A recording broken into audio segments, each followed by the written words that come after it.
Capítulo 3. Nicholas no se sentía especialmente satisfecho consigo mismo. Era consciente de estar comportándose como un canalla, y aunque aquella mujer merecía cada uno de sus desplantes y cada uno de sus desprecios, no le hacía feliz actuar del modo en que lo hacía. Tras unos minutos, se levantó y dejó la servilleta sobre la mesa, deseando acabar con aquello cuanto antes. Le había dado tiempo suficiente para que se quitase aquel vestido, casi tan horrendo como otros con los que la había visto en ocasiones anteriores. Ni siquiera le tembló el pulso cuando salió del comedor, ni cuando subió las escaleras, ni al internarse en el corredor que conducía a la habitación, cuya puerta abrió tras golpearla suavemente un par de veces. La imagen de la joven, sentada junto al fuego encendido y ataviada con lo que parecía una vaporosa bata, fue lo único que consiguió alterar el ritmo de su corazón, aunque solo fue un instante. Con el cabello suelto cayendo en cascada desde uno de sus hombros, parecía una mujer deliciosa e inocente. Nicholas cerró la puerta, recorrió con 2 zancadas la distancia que lo separaba del lecho y comenzó a desvestirse, de espaldas a ella. «Métete en la cama», le ordenó. Comprobó con satisfacción que ella obedecía, lo que acabó por resultarle amargo. Era más que probable que aquella muchacha fuese a perder la virginidad con un hombre que no solo no la amaba, sino que había prometido no hacerlo jamás, con un hombre que ni siquiera la respetaba y que la odiaba con cada fibra de su ser. Independientemente de lo que hubiera hecho, no se merecía una primera vez como la que había tenido en mente desde la discreta ceremonia en la capilla y con la que tanto se había regodeado. Intentaría dejar sus sentimientos fuera del lecho y que esa noche, con suerte la única que tendrían jamás, fuese lo menos traumática posible. Alzó la vista y la vio, con la sábana hasta la barbilla y los ojos tan abiertos que parecía que iban a escapar de su cara. «No tengas miedo», le dijo en un tono casi dulce. «No te haré daño, al menos no más del necesario». Creyó ver el brillo de una lágrima en una de las comisuras de aquellos ojos verdosos, pero no quiso pensar en ello. Totalmente desnudo y con su virilidad a punto de entrar en batalla, retiró la ropa de cama y se metió dentro. Pegó el cuerpo al de ella, que sintió temblar a su lado, y pasó el brazo por debajo de su cuello para traerla. No se atrevió a detenerse en su mirada asustada y se limitó a cerrar los ojos y a posar sus labios en los de la mujer, que se abrieron casi al instante. Durante unos minutos, Nicholas casi olvidó quién era él y quién era ella. Perdido en aquellos labios, dejó que sus manos exploraran aquella piel sin mácula, tan pálida que el reflejo del fuego dibujaba arabescos sobre ella. Se dejó vencer por sus diminutos pechos y recorrió la hontada de su cintura, con los huesos de sus caderas trazando una cordillera en la que ancló sus besos. Estaba aún más delgada de lo que había supuesto, pero aún así apetecible. La escuchó gemir de placer mientras él buceaba en sus rincones más secretos, y cuando al fin se colocó sobre ella, la encontró más que dispuesta. Cruzó la frontera de su cuerpo en una única y suave embestida, en la que Madeline se aferró a sus antebrazos durante unos segundos, hasta que su cuerpo se habituó a tenerle dentro y comenzó a moverse al compás de sus envites. Nicholas debía hacer un esfuerzo titánico para no buscar su mirada, porque intuía que de hacerlo, de recordar de repente quién estaba bajo él, le impediría continuar. Así que se centró en su boca, en aquellos labios corrientes que de pronto le resultaron fascinantes. Le embriagó contemplar cómo se abrían buscando atrapar el aire que fluía entre los dos, cómo se los mordía para evitar gritar demasiado fuerte, y cómo al fin caían vencidos por la oleada de placer que ascendió por su vientre hasta eclosionar. Aguantó a duras penas hasta que ella comenzó a relajarse y solo entonces se dejó ir, saliendo de su cuerpo y derramándose sobre las sábanas. Y entonces la miró, y la rueda de su destino volvió a marcar el paso y a trazar aquella frontera entre ambos, frontera que se prometió no volvería a cruzar. Ella bajó los ojos y comprendió el significado de lo que había hecho. Sus miradas se enredaron un instante. En la de la mujer había decepción y tristeza. ¿Qué esperabas?, le espetó él, de repente furioso consigo mismo y con ella. Nicolás se levantó, mojó una toalla en la palangana y se asió sin importarle si resultaba o no decoroso. Luego fue a los pies de la cama y cogió su camisa. La mirada de Madeleine seguía fija en él. ¿Creías que iba a dejarte atraparme de nuevo, esta vez con una criatura? Sisió. Yo pensé que ahora somos marido y mujer. Piensas demasiado. Pero necesito un heredero, milord. ¿De veras lo necesito? Sonrió con sarcasmo. Aún tengo 2 hermanos varones. El título está a salvo de momento. Yo no comprendo. No hay nada que comprender. El matrimonio ha sido consumado según marcan las leyes y según dicta la costumbre. Es todo lo que obtendrás de mí. Milord. No. La interrumpió, al tiempo que comenzaba a ponerse los pantalones. Ahora yo hablo y tú escuchas. Te quedarás aquí, en esta casa. ¿Aquí? ¿Cuánto tiempo? Para siempre, querida, para siempre. Pronunció las palabras con auténtico deleite. Has logrado convertirte en la condesa de Sedgwick, pero te garantizo que no disfrutarás del título ni un solo día.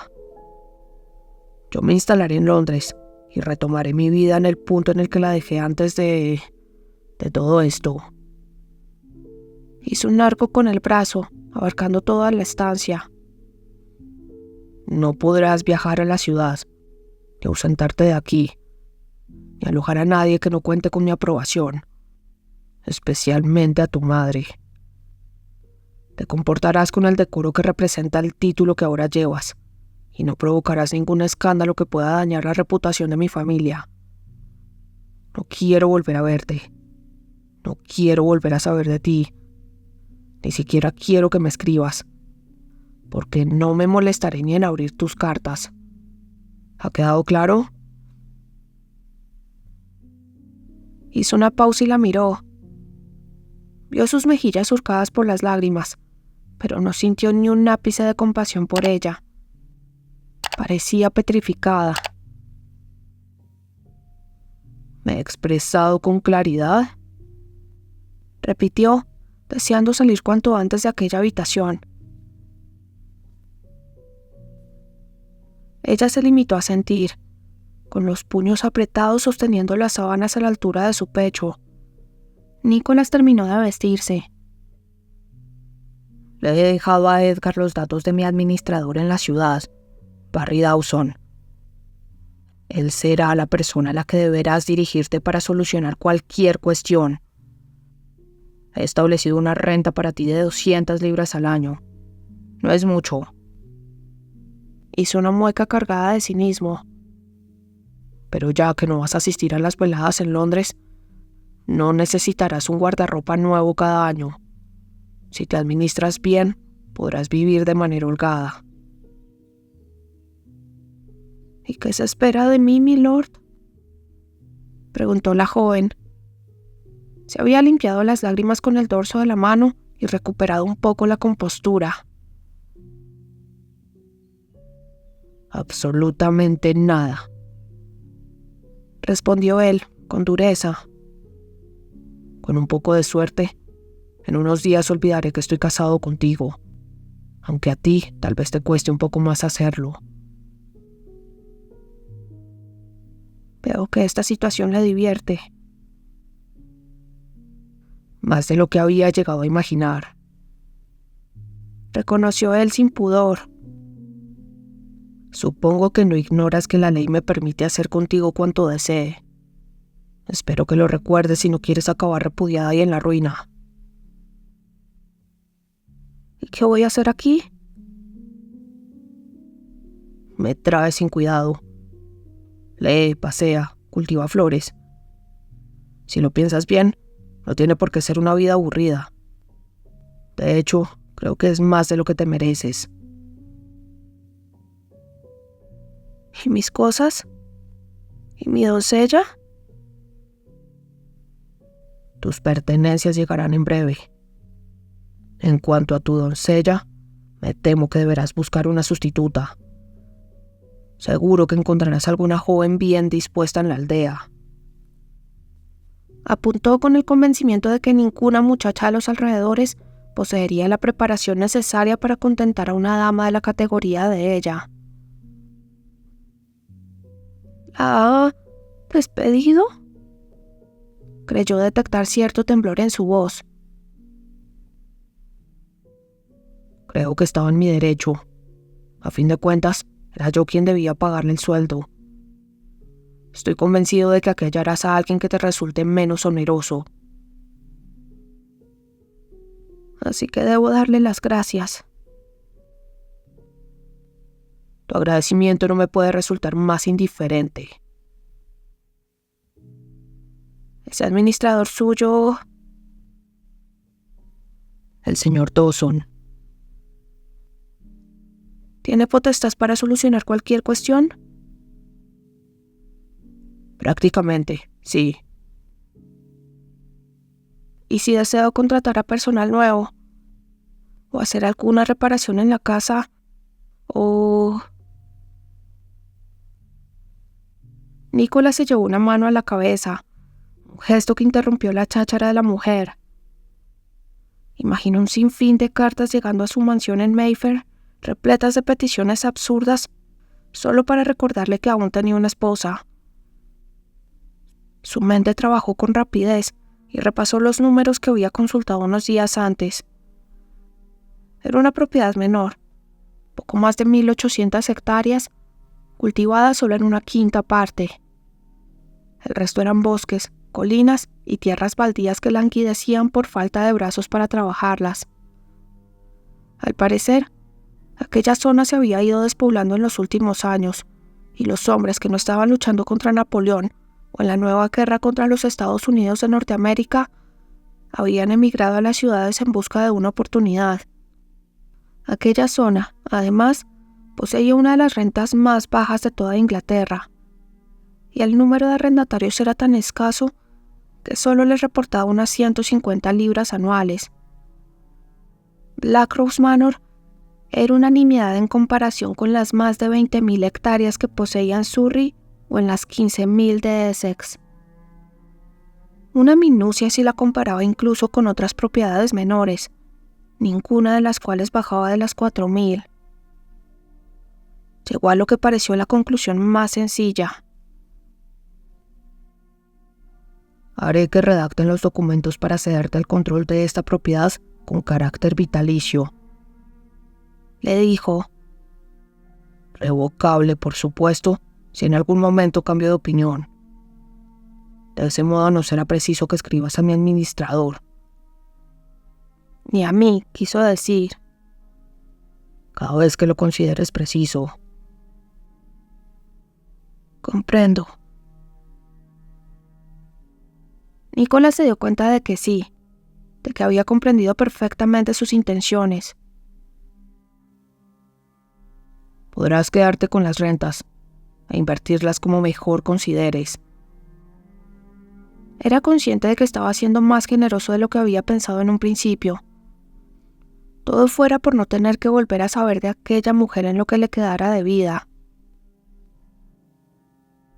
¿Algo más?, preguntó ella, con el mismo tono sarcástico que él había usado durante toda la conversación. En cuanto amanezca regresaré a Londres. Me gustaría poder decir que ha sido un placer conocerte, milady, pero ambos sabemos que no es el caso. Que tenga buen viaje, milord. Nicolás inclinó la cabeza a modo de despedida y salió de la habitación. En cuanto cerró la puerta, se apoyó en ella, con el pulso un tanto acelerado. Había obtenido su pequeña venganza, y aunque había gozado con cada estocada, también se había sentido ruin, miserable. Hablarle de esa forma a una mujer, aunque fuese a una como ella, justo después de haberse acostado juntos, había supuesto un duro trance. Pero entonces recordó a Arthur. Pensó en su hermana Evelyn, que ya jamás sería su esposa, en Julian y en la promesa incumplida, y en la noche en que la baronesa Radford y su hija le habían robado su futuro. Todo lo anterior dejó de importarle. Con paso resuelto, recorrió el pasillo en dirección a su propio cuarto. En unas horas abandonaría aquel lugar para siempre.